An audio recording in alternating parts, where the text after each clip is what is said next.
Palavra da Verdade, com Hernandes Dias Lopes. Irmãos amados, nós vamos abrir a Palavra de Deus na primeira carta de Pedro, capítulo 1, versos de 1 a 12. Primeira carta de Pedro, capítulo 1, versos de 1 a 12. Esse texto diz o seguinte: Pedro, apóstolo de Jesus Cristo, aos eleitos que são forasteiros da dispersão, no Ponto, Galácia, Capadócia, Ásia e Bitínia, eleitos segundo a presciência de Deus Pai, em santificação do Espírito, para a obediência e a aspersão do sangue de Jesus Cristo, graça e paz vos sejam multiplicadas. Bendito Deus e Pai de nosso Senhor Jesus Cristo, que segundo a sua muita misericórdia, nos regenerou para uma viva esperança, mediante a ressurreição de Jesus Cristo dentre os mortos, para uma herança incorruptível, sem mácula, imarcessível, reservada nos céus para vós outros, que sois guardados pelo poder de Deus, mediante a fé, para a salvação preparada, para revelar-se no último tempo.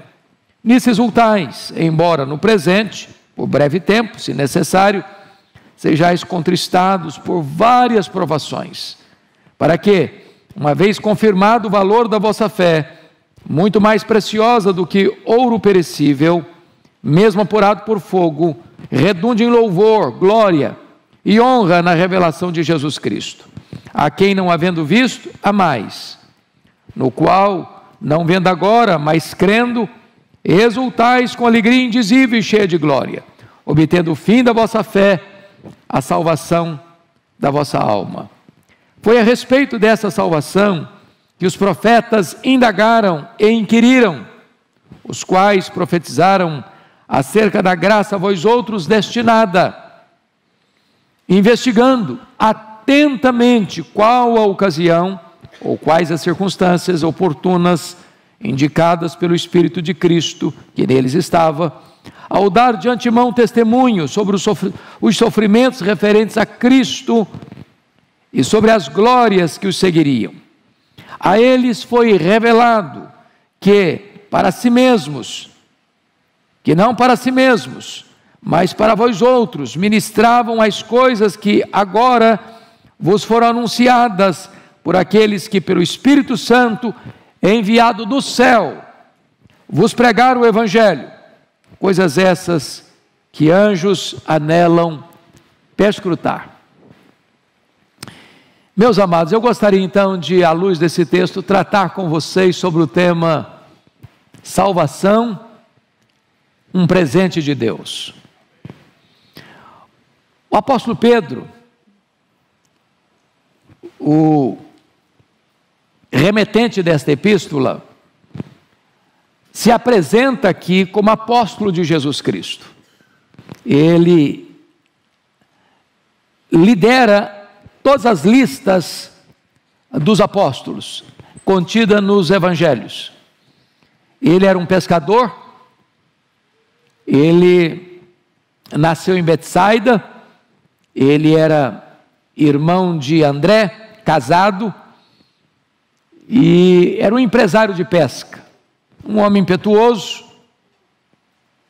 um homem de altos e baixos, um homem de avanços e recuos, um homem que num determinado momento demonstrava uma coragem audaciosa para capitular-se à covardia em seguida, que tinha uma fé robusta num dado momento e noutro momento se rendia à incredulidade, mas um homem autêntico, um homem parecido com você e comigo, com as nossas contradições, com os nossos conflitos, com as nossas fraquezas, mas um homem a quem Cristo amou, a quem Cristo chamou, a quem Cristo capacitou, a quem Cristo restaurou e confiou a ele o apostolado. Quando ele se apresenta apóstolo, ele está dizendo que ele não vem em seu próprio nome, que ele não se apresenta em sua própria autoridade, que ele fala da parte de Cristo e tem a autoridade de Cristo para falar. Apóstolo, a rigor nas Escrituras, era alguém literalmente chamado por Cristo, que era testemunha da ressurreição de Cristo, e que tinha as credenciais dos sinais e prodígios para fazer em nome de Cristo. Então, à luz do Novo Testamento, não existe sucessão apostólica de novos apóstolos, porque só Cristo tem autoridade de constituir apóstolo, e todo apóstolo é aquele que era testemunha da ressurreição de Cristo.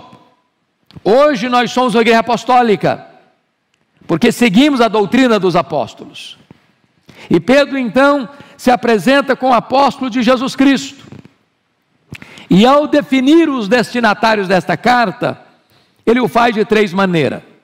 Notem vocês quando ele diz: aos eleitos que são forasteiros da dispersão. Quando ele diz aos eleitos, ele está definindo o aspecto espiritual. Aqueles irmãos tinham sido escolhidos por Deus. A eleição é uma decisão exclusiva de Deus. Deus nos escolheu, e nos escolheu na eternidade. E Deus nos escolheu sem qualquer mérito nosso, sem qualquer predicado moral nosso. Ele nos escolheu antes da fundação do mundo. Ele nos escolheu para um propósito, sermos santos e irrepreensíveis. Ele nos escolheu para a salvação, mediante a fé na verdade e a santificação do Espírito. Ele nos escolheu para sermos santos e irrepreensíveis perante Ele em amor. Essa é a definição espiritual dos destinatários da carta. Mas há uma definição social, quando ele diz assim, que são forasteiros. E significa que aqueles crentes para quem ele está escrevendo eram pessoas que tinham sido arrancados da sua casa, da sua cidade, da sua localidade, tinham sido espoliados os seus bens, estavam dispersos pelo mundo, eram forasteiros, não tinha morada própria ou morada certa. De certa maneira, irmãos, Pedro está escrevendo para um grupo de gente que está sofrendo perseguição. Esta carta é a carta do sofrimento, retratando como aqueles cristãos primitivos estavam enfrentando lutas, o fogo da perseguição. Mas essa definição não é apenas social, ela é política, porque o texto está dizendo aos forasteiros da dispersão, da diáspora. Ou seja, se você acha que estamos vivendo um tempo complexo hoje, aquele tempo era um pouco pior do que os de hoje. As pessoas estavam perdendo suas casas, suas propriedades, seus bens, sua cidadania, sua cidade, estavam sendo dispersos pelo mundo. É para esses crentes que estão vivendo essa realidade, é que Pedro está endereçando a sua carta. Agora notem comigo, que ele está se dirigindo a uns irmãos do Ponto, Galácia, Capadócia, Ásia e Bitínia. O que significa isso? Se vocês estão atentos, Paulo, na primeira viagem missionária, ele foi visitar e plantar igrejas naquilo que nós chamamos de a Galácia do Sul. Essa região aqui era a Galácia do Norte, do Leste e do Oeste, ou seja, pessoas que Paulo não alcançou na sua primeira viagem missionária, e que Pedro alcança, que Pedro evangeliza, que Pedro discipula, que Pedro investe o seu tempo e o seu ministério aos da circuncisão, porque via de regra, esses irmãos eram judeus convertidos a Cristo, e aqueles que Paulo não tinha alcançado, Pedro está alcançando, e endereçando esta carta. Agora veja você o plano eterno de Deus aí no verso 2, eleito segundo a presciência de Deus Pai, em santificação do Espírito para a obediência e aspersão do sangue de Jesus Cristo, graça e paz vos sejam multiplicadas. Notem você que a Trindade está aqui presente na salvação. Primeiro, o Pai elegendo, é o Pai quem escolhe. Você e eu fomos escolhidos pelo Pai, sem qualquer mérito nosso, sem qualquer obra que justificasse. Não havia nada em nós que atraísse o amor de Deus, mas incondicionalmente Ele nos escolheu. Ele nos escolheu. Mas você e eu que fomos escolhidos, à semelhança daqueles irmãos, nós fomos alcançados pelo sangue de Cristo, remidos, lavados, purificados, comprados pelo sangue de Cristo. Mas nós que fomos eleitos pelo Deus Pai e fomos remidos pelo Deus Filho, agora nós somos santificados pelo Espírito Santo. Em outras palavras, a salvação é uma obra da Trindade. O Pai escolhe, o Filho redime, o Espírito Santo santifica. Para que a glória da nossa salvação pertença a Deus, não há mérito nosso, não há glória em nós mesmos. Salvação não é um troféu que se recebe porque você se esforçou, você mereceu, você fez por onde? Não, salvação é uma obra exclusiva de Deus, planejada por Deus, executada por Deus, consumada por Deus, para que toda a glória pertença a Deus. Mas agora o texto vai mencionar a saudação do apóstolo, quando ele diz: graça e paz vos sejam multiplicadas. Graça é a fonte, graça é a raiz, paz é o fruto. Graça é a causa, paz é a consequência. Onde tem graça tem paz, não tem paz sem graça, e onde existe graça tem paz. Você foi reconciliado com Deus. Pois bem, dito isto, na introdução vamos entrar agora ao corpo desta carta e desta mensagem, desse texto. Primeiramente, Pedro vai falar da fonte da salvação. Olha comigo o verso 3, por favor. Bendito o Deus e Pai de nosso Senhor Jesus Cristo, que segundo a sua muita misericórdia, nos regenerou para uma viva esperança, mediante a ressurreição de Jesus Cristo dentre os mortos. Então aqui está a fonte da salvação, a misericórdia de Deus. Tudo que tem de mal no mundo é resultado do nosso pecado. Tudo que tem de bom no mundo é fruto da misericórdia de Deus. Você e eu só estamos aqui nesta noite por causa dessa misericórdia. E veja que Pedro, escrevendo para um grupo de crentes que estão perseguidos, que perderam as suas terras, que perderam as suas casas, que estão perambulando pelo mundo, na diáspora, na dispersão, ele não começa tratando das necessidades deles, da liberdade deles, da devolução dos bens deles, da proteção legal deles. Pedro começa esta carta exaltando a Deus com a rica e linda doxologia: bendito o Deus e Pai de nosso Senhor Jesus Cristo, que segundo a sua muita misericórdia. Então entenda isso, a sua salvação dependeu exclusivamente da muita misericórdia de Deus, porque eu mereci o juízo, eu mereci a condenação, eu mereci o inferno. O salário do pecado é a morte, a alma que pecar essa morrerá, mas Deus nos salvou, porque Ele não aplicou em mim o juízo que eu mereço, mas aplicou no Filho dele o que eu mereço, a condenação, o juízo, e Ele morreu a nossa morte, Ele morreu como o nosso substituto, como o nosso fiador, e agora então Ele dá a mim a sua graça, em vez de aplicar o juízo. Isso é a muita misericórdia de Deus. Notem vocês, que agora Ele vai tratar da natureza da salvação, depois de falar da fonte, e Ele vai mostrar duas coisas aqui. Segundo a sua muita misericórdia, Ele nos regenerou. Você e eu, que estamos em Cristo, fomos regenerados. O que significa isso? Nós somos gerados de novo. É muito importante você entender a diferença entre regeneração e conversão. Às vezes são usadas como termos análogos, mas não são. Deixa eu ilustrar isso da seguinte maneira. A regeneração é como se fosse a sua concepção, e a conversão é como se fosse o seu nascimento. Na regeneração, nós não temos consciência. Nós fomos gerados numa obra soberana, sobrenatural e misteriosa do Espírito Santo, quando ele entra dentro de você e muda as disposições íntimas da sua alma. Quando ele vai lá dentro de você e arranca o seu coração de pedra, ele dá um coração de carne. Mas eu pergunto a você, quem de nós teve consciência ou qualquer participação no momento em que nós fomos concebidos biologicamente? Nenhuma. Mas aí, com a regeneração, vem o lado externo da salvação, que é a conversão, que é composto de 2 elementos, arrependimento e fé.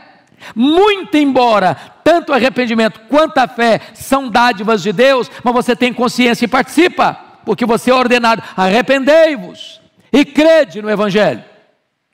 Muito embora o arrependimento é dádiva de Deus, e muito embora a fé é dom de Deus, você tem consciência dela, mas o Senhor regenerou você, Ele deu um novo coração a você, Ele deu uma nova mente a você, Ele deu uma nova vida a você, Ele deu uma nova família a você, Ele deu uma nova pátria a você, você foi gerado de novo, mas gerado de novo para uma viva esperança.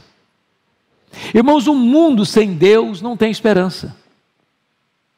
O homem pode ter dinheiro, o homem pode ter saúde, o homem pode ter família, o homem pode ter amigos, o homem pode ter sucesso financeiro, o homem pode ter realização profissional, o homem pode ter fama e conhecimento, mas ele não tem esperança.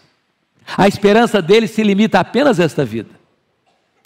Ele não tem esperança para o amanhã, ele não tem esperança para a eternidade, porque ele sabe que o dinheiro que ele tem não avança além do túmulo, ele sabe que as medalhas que ele tem não podem ajudá-lo na eternidade, ele sabe disso, então a esperança dele é só agora, é só aqui, e a Bíblia diz o seguinte: se a nossa esperança se limita apenas a esta vida, nós somos os mais infelizes de todos os homens. É por isso que você e eu temos uma viva esperança. Agora você vai notar, no verso 4, a recompensa dessa salvação, porque ele vai definir que essa esperança é mediante a ressurreição de Jesus Cristo. Ou seja, você e eu só temos esperança porque Jesus venceu a morte. O fato de Jesus ter ressuscitado, sabe o que significa? Que Deus aceitou o sacrifício dele em seu lugar. Então a morte dele foi vicária, essa palavra significa substitutiva. Ele morreu em seu lugar, ele morreu pelos seus pecados, e como ele ressuscitou, aquilo que ele fez valeu. Então agora você pode ter essa viva esperança, por causa da ressurreição de Jesus Cristo. E ele diz que agora você tem uma esperança que tem algumas características. Primeiro, versículo 4, ela é incorruptível, ela não enferruja, ela não envelhece, ela não caduca, ela não perde o seu efeito. Segundo, sem mácula, ela é pura, límpida, absolutamente sem nódoa. Terceiro, ela é imarcessível. A ideia aqui é: não murcha jamais, não perece jamais, não envelhece jamais, não caduca jamais. E essa esperança está reservada nos céus para você e para mim. Então, Paulo vai dizer que Deus, por misericórdia, Ele nos regenerou para uma esperança. Essa esperança tem essas características e ela está reservada no céu para você. A nossa pátria não está aqui, o nosso lar permanente não está aqui, a nossa recompensa eterna não está aqui, a nossa herança não está aqui, está reservada no céu. É lá que está o seu tesouro, é lá que está a sua riqueza, é lá que está a sua herança, é lá que está a sua pátria, é lá que está a sua recompensa, é lá que está o seu tesouro. O apóstolo Pedro está mostrando para um grupo de gente que está perdendo suas terras, suas casas, seus bens, sua liberdade. É o seguinte: olha, irmãos, a riqueza nossa, a herança nossa, a glória nossa está lá, e ninguém pode tomar de nós. Mas agora notem, por gentileza, que ele vai tratar da segurança dessa salvação em quarto lugar. Vejam comigo o verso 5. que sois guardados pelo poder de Deus mediante a fé, para a salvação preparada para revelar-se no último tempo. Então eu gostaria de olhar com vocês 3 coisas aqui. Primeiramente, quem garante a sua salvação é o próprio Deus. Notemos isso. Tem muitos crentes que ficam inseguros sobre a possibilidade de ter certeza da salvação. Alguns dizem que não, mas nós não podemos ter certeza. Só Deus pode saber se você está salvo ou não. Outros dizem, não, mas isso é uma petulância, isso é uma arrogância espiritual, você afirmar que você tem certeza da sua salvação. Mas eu pergunto a vocês, irmãos, é petulância você crer no que Deus diz? É petulância você aceitar o que a Bíblia diz? O que o texto está dizendo é isso, que sois guardados, não é pelo seu poder, não é pelo meu poder, não é pelo poder da igreja, não é por um poder eclesiástico, sois guardados pelo poder de Deus. Quem salva você é Deus, e quem garante a sua salvação é Deus. A sua salvação é eterna. É nesse sentido que nós afirmamos, e algumas pessoas ficam em dúvida do que nós afirmamos, que uma vez salvo, salvo para sempre. Não existe esse negócio de estar salvo de manhã e perdido de noite. Não existe esse negócio de Deus botar o seu nome no livro da vida e ir lá passar uma borracha, e depois fazer uma rasura e botar outra vez, e passar borracha e botar de novo, e fazer rasura e botar de novo. Não! Você está selado com o Espírito Santo da promessa. O Espírito Santo foi dado a você como penhor da sua redenção. Você está nos braços de Jesus, e dos braços de Jesus ninguém pode tomar você. Se você crê, você tem a vida eterna. João escreveu a primeira carta dizendo o seguinte: filhinhos ou irmãos, estas coisas eu vos escrevi para que saibais que tendes a vida eterna, vós outros que credes em nome do Senhor Jesus Cristo. Então, se você crê, você tem a vida eterna. Quem guarda a sua salvação é Deus. Quem garante a sua salvação é Deus. Agora notem, você pergunta assim, pastor, ok, eu creio, então eu tenho segurança da salvação? Tem. Como é que eu tenho certeza disso? Como é que eu posso usufruir essa certeza? Porque uma coisa é ter, outra coisa é apropriar-se. Por exemplo, Paulo diz para Timóteo assim: ô Timóteo, toma posse da vida eterna, meu filho. Você pode ter uma riqueza e viver na miséria. Você pode ser riquíssimo e viver como um paupérrimo. É preciso tomar posse. E aí Paulo diz no verso 5 assim, que sois guardados pelo poder de Deus mediante a fé. Tome posse, creia, aproprie-se, desfrute. Agora notem, ele vai falar que essa salvação, ela será consumada na segunda vinda de Cristo, para a salvação preparada para revelar-se no último tempo. O que ele está querendo dizer com isso? Nós afirmamos que nós já fomos salvos, nós estamos sendo salvos e nós seremos salvos. Do ponto de vista da justificação, nós já fomos salvos. Do ponto de vista da santificação, nós estamos sendo salvos. Do ponto de vista da glorificação, nós seremos salvos. Então, na justificação, nós já fomos salvos da condenação do pecado. Já nenhuma condenação a mais para aqueles que estão em Cristo Jesus. Do ponto de vista da santificação, nós estamos no processo que começou lá na regeneração e vai ser concluída lá na glorificação. Então estamos sendo salvos do poder do pecado. Mas na glorificação que se dará na segunda vinda de Cristo, nós seremos salvos da presença do pecado. Quando Jesus voltar, se nós estivermos vivos, seremos transformados e arrebatados para encontrar com Ele nos ares. Se nós já tivermos partido, a nossa alma já estará no céu, reinando com Ele. E a Bíblia diz que quando Ele vier, os mortos em Cristo ressuscitarão primeiro. Depois nós, os estivermos vivos, seremos transformados e arrebatados para encontrar com Ele nos ares. Então, nesse corpo de glória, não tem mais pecado. Não tem mais pecado.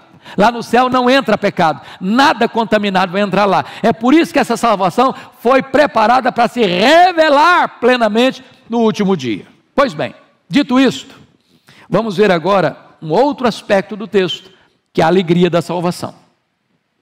Ô irmãos, isso é tão importante, porque tem muito crente que está salvo, mas está triste. Tem crente que parece que tem uma aura de tristeza no rosto dele. Tem crente que se olha para o semblante dele, parece que o mundo está desabando na cabeça dele. Ele tem tristeza, ele não tem alegria. Então, para um crente que está sendo perseguido, que perdeu sua casa, que perdeu a sua terra, que perdeu os seus bens, que está aí disperso pelo mundo, que é forasteiro, que está provando o fogo da perseguição, Pedro diz assim: olha gente, a gente pode viver uma vida feliz, alegre. Olha aí então comigo, por favor, versículo 6. Nisto exultais, embora no presente, por breve tempo, se necessário, sejais contristados por várias provações. Nisso exultais. No que eu exulto? Nessa salvação que está assegurada, que eu me aproprio pela fé e que vai se revelar quando Jesus voltar. Eu exulto nisso. Eu tenho alegria nisso. Agora, vamos entender algumas coisas aqui. Primeira coisa que ele vai dizer é que enquanto você está a caminho da glória, entre o berço e a sepultura, nós temos luta, temos provas. Aqui não é o céu ainda, aqui não é o paraíso ainda, aqui tem choro, aqui tem dor, aqui tem lágrima. Aí aqui vai dizer: nisso exultais, embora no presente, por breve tempo, se necessário, sejais contristados por várias provações. Quando ele diz se necessário, o que ele está dizendo? É que as provações da nossa vida são pedagógicas, irmãos. Quem está dizendo que às vezes ela é necessária é Deus. Então não fica murmurando não. Se você está passando luta, não murmura não. Que nada acontece na sua vida sem que Deus saiba, sem que Deus permita, sem que Deus tenha um propósito. Se você está passando por luta, é porque Deus está dizendo: olha meu filho, eu entendo que isso é necessário na sua vida, porque determinadas coisas você só aprende passando por lutas e por provas. Segundo, as provações são variadas. Ele está dizendo isso aí, olha aí comigo. Se necessário contristados por várias provações. As provações vêm em pencas, coletivamente. E a palavra várias aqui é a palavra poikilos do grego, que é multicolorido, um policromático. Tem provação leve, tem provação média, tem provação pesada, tem provação rosa igual a esmalte de noiva, tem provação rosa-choque, tem provação cinzenta, tem provação tenebrosa. São variadas. Mas mais, as provações às vezes são dolorosas, porque o que está escrito aí é o seguinte, olha aí comigo, sejais contristados. A palavra contristada aqui é a mesma palavra que aparece para descrever a angústia de Jesus no Getsêmani. Lembra o que ele disse para os seus discípulos, Pedro, Tiago e João? A minha alma está profundamente triste até a morte. Às vezes você e eu passamos por isso,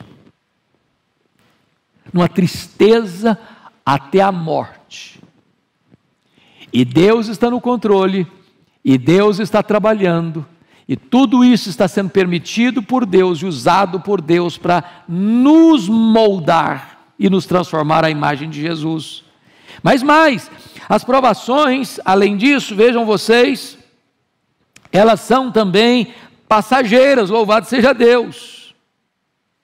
Olha aí comigo, por breve tempo, louvado seja Deus, que nós não aguentaríamos, se fosse a vida inteira. Deus dá refresco para você também, Deus traz refrigério para você também, tem bálsamo de Gileade na sua cabeça também. Notem isso, irmãos, Deus tempera as coisas. Nenhum de nós aqui passou por eu só tive alegrias na vida. Não, eu só tive tristezas. Não, Deus dá tristeza, Deus dá alegria. Deus dá a prova e Deus dá a folga, o refrigério, o consolo, o alívio, a libertação. Não é diferente. Por isso, lá no capítulo 4, olha comigo aí, ele vai dizer no verso 12, 4:12: amados, não estranheis o fogo ardente que surge no meio de vós, destinado a provar-vos, como se alguma coisa extraordinária vos estivesse acontecendo. Pelo contrário, alegrai-vos na medida em que sois coparticipantes dos sofrimentos de Cristo, para que também na revelação de sua glória vos alegreis exultando. Estranha não. Mas Deus se esqueceu de mim, Deus não me ama, eu estou sendo provado, eu estou passando por luta. Não estranha não. Isso é normal, isso é comum na vida dos crentes. Deus não perdeu o controle não, Ele está trabalhando. Mas mais do que isso, meus irmãos, veja comigo, as provações são proveitosas. Olha o verso 7. Para que, uma vez confirmado o valor da vossa fé, muito mais precioso que o ouro perecível, mesmo apurado por fogo, redunde em louvor, glória e honra na revelação de Jesus Cristo. Sabe o que ele está dizendo? A nossa fé tem que ser provada. E eu não podia encontrar uma palavra melhor do que a palavra encontrada para o ourives. Trabalha com metal nobre. Quando o ourives bota o ouro lá no fogo, no cadinho, aquele fogo não prejudica em nada o ouro, em nada.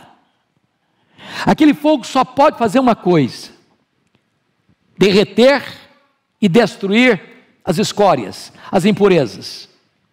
Quanto mais o fogo arde, mais o ouro se purifica, mais o ouro fica genuíno, mais o ouro fica belo, mais o ouro fica nobre, mais o ouro fica valioso. E diz os estudiosos que alguns ourives botavam o metal no fogo e ficavam observando, até ver a sua imagem refletida no ouro. Aí ele estava pronto, aí ele estava nobre. Eu quero dizer para você que às vezes Deus permite as provações na nossa vida, até que a beleza de Cristo seja vista em nós. Esta é a maneira que Deus prova cada um de nós, para que Cristo seja visto em nós. Mas notem agora que essas provações preparam você para a glória futura. Versículo 8 diz assim: a quem, não havendo vista mais, no qual não vendo agora, mas crendo exultais com alegria indizível e cheia de glória, obtendo o fim da vossa fé, a salvação da vossa alma. Esse para mim é um dos termos mais lindos da Bíblia: alegria indizível e cheia de glória. Para quem que Pedro está falando isso? Para quem está recebendo os lauréis, os aplausos das conquistas do mundo, da riqueza do mundo, alguém que está passando por um momento muito feliz na vida, porque está sendo promovido? Não! Ele está dizendo que a alegria indizível e cheia de glória está sendo experimentada por um grupo de crentes que está disperso, que está na diáspora, que está sendo perseguido, que foi saqueado, que foi espalhado, que está sofrendo tribulação na vida. Assim ainda se experimenta uma alegria indizível e cheia de glória. Meu amado irmão, é hora de nós sondarmos o nosso coração. Você tem experimentado essa alegria? Você tem exultado nessa alegria? O céu invade a sua alma, a doçura do céu enche o seu peito, a alegria de Deus enche a sua vida. É hora de você tomar posse, amado irmão, desta dádiva de Deus. Está à sua disposição, a alegria indizível e cheia de glória, que o mundo não conhece, que o mundo não pode dar, mas que o mundo também não pode tirar de você. A vida cristã é uma vida maiúscula, é uma vida superlativa, é uma vida abundante, é a própria vida eterna, é a própria vida de Deus em você. Mas eu quero concluir dizendo que Pedro termina essa passagem nos versos 10 a 13, dizendo o seguinte: olha, irmãos, o que eu estou falando para vocês dessa salvação não é novidade, não é inovação não fui eu que inventei esse negócio não fui eu que criei essa teologia não. Essa salvação que eu estou falando para vocês é a mesma salvação que os profetas trataram, que eles indagaram, que eles inquiriram. O que eu estou falando aqui é que existe uma ligação, uma união, uma harmonia entre o Velho Testamento e o Novo Testamento. Tem muita gente por aí dizendo que o Deus do Velho Testamento é um, que o Deus do Novo Testamento é outro, que o Deus do Velho Testamento é o Deus da guerra, que o Deus do Novo Testamento é o Deus do amor, que o Deus do Velho Testamento é o Deus da ira, que o Deus do Novo Testamento é o Deus da graça. Não, que bobagem é essa? Que bobagem é essa? Não há dicotomia no ser de Deus, não há conflito na revelação de Deus. O Deus que se revelou no Velho Testamento, Ele é o mesmo Deus do Novo Testamento. É o Deus de toda graça, é o Deus que planejou a sua salvação, é o Deus que enviou os seus profetas, que perquiriram sobre essa salvação, que apontaram para essa salvação que viria em Cristo Jesus. Pedro está dizendo isso. Agora notem, que esses profetas, eles olharam, no versículo 11, investigando atentamente qual a ocasião, quais as circunstâncias oportunas indicadas pelo Espírito de Cristo, que neles estava, ao dar de antemão testemunho sobre os sofrimentos em referência a Cristo, e sobre as glórias que o seguiriam. Preste atenção em duas coisas: sofrimentos e glórias, ambas as palavras no plural. Por quê? Os profetas já tinham entendido isso, que tanto a humilhação de Cristo quanto a exaltação de Cristo teria vários estágios. Na humilhação de Cristo, o Rei da glória transcendente se esvaziou, se fez carne, assumiu a forma de servo, se humilhou até a morte, e morte de cruz. Você já pensou, irmão, a humilhação de Cristo, sendo o Rei dos reis, o Criador do universo, ser cuspido pelos homens? Você já entendeu a humilhação de Cristo, sendo Ele bendito eternamente, os homens olharem para Ele e chamarem Jesus de beberrão, de endemoniado? Você já pensou o que é Jesus ser surrado, espancado, suas mãos rasgadas, seus pés cravados? Bastaria uma palavra dele e ele fulminaria todo mundo. Ele se humilhou. É isso que o texto está dizendo para nós.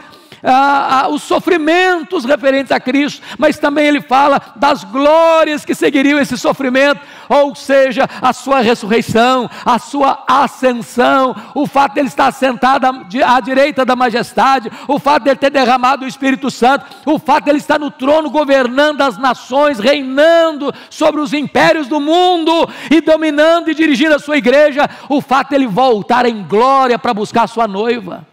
Essa é a sua exaltação. Agora notem, para terminar o versículo 12, a eles, aos profetas, foi revelado que não para si mesmos, mas para vós outros, os crentes, ministravam as coisas que agora vos foram anunciadas por aqueles que pelo Espírito enviado do céu vos pregaram o Evangelho, coisas essas que os anjos anelam perscrutar. Ele está dizendo o seguinte, que este Evangelho que chegou até você é tão sublime, aquele Evangelho pregado pelos profetas, apontado pelos profetas, da humilhação e da exaltação de Cristo. Os anjos são espíritos ministradores, que têm grande força e poder, que assistem diante do trono. Eles gostariam tanto de ocupar a posição que você e eu ocupamos, de poder anunciar esse Evangelho. Que privilégio você tem! Num mundo de morte, anunciar a vida. Num mundo de escravidão, você anunciar a liberdade. Num mundo de guerra, você ser ministro da reconciliação.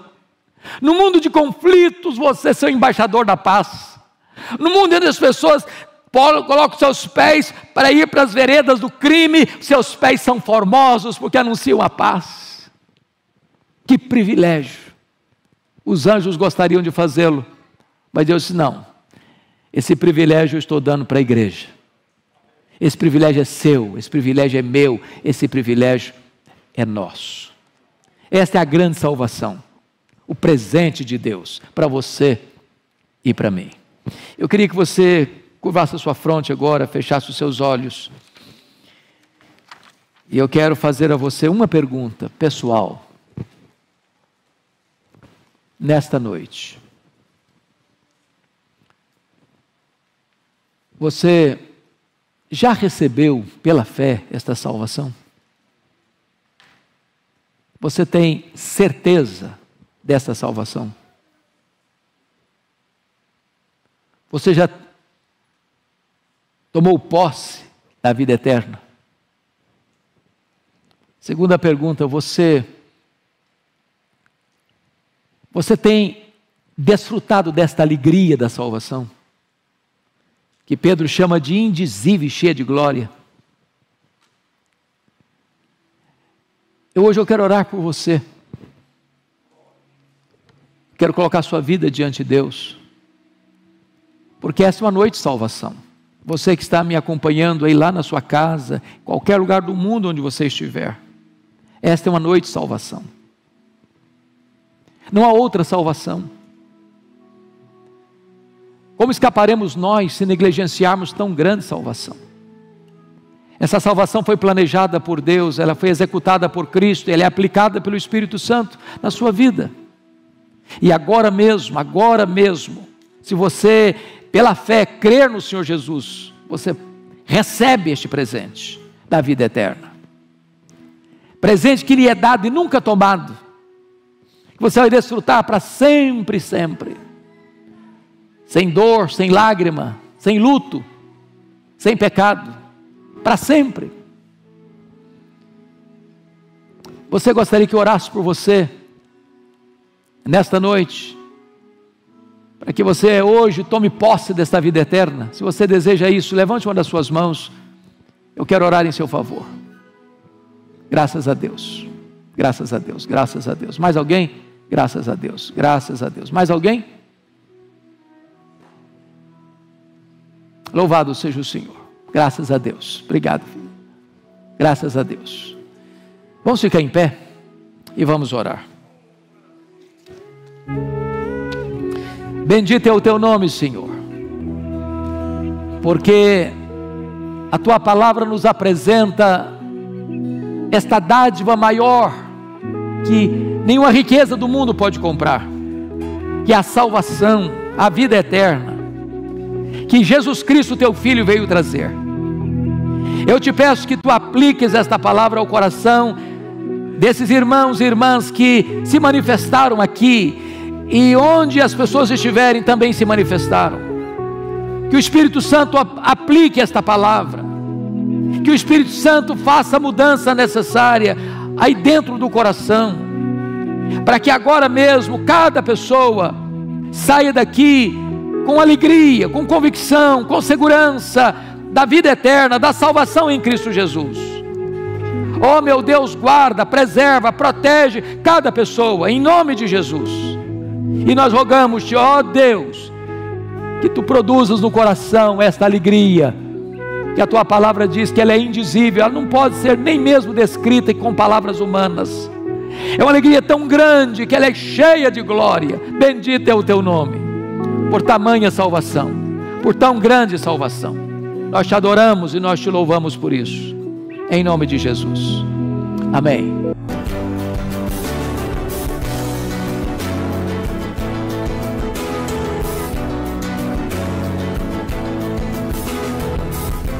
Palavra da Verdade, com Hernandes Dias Lopes.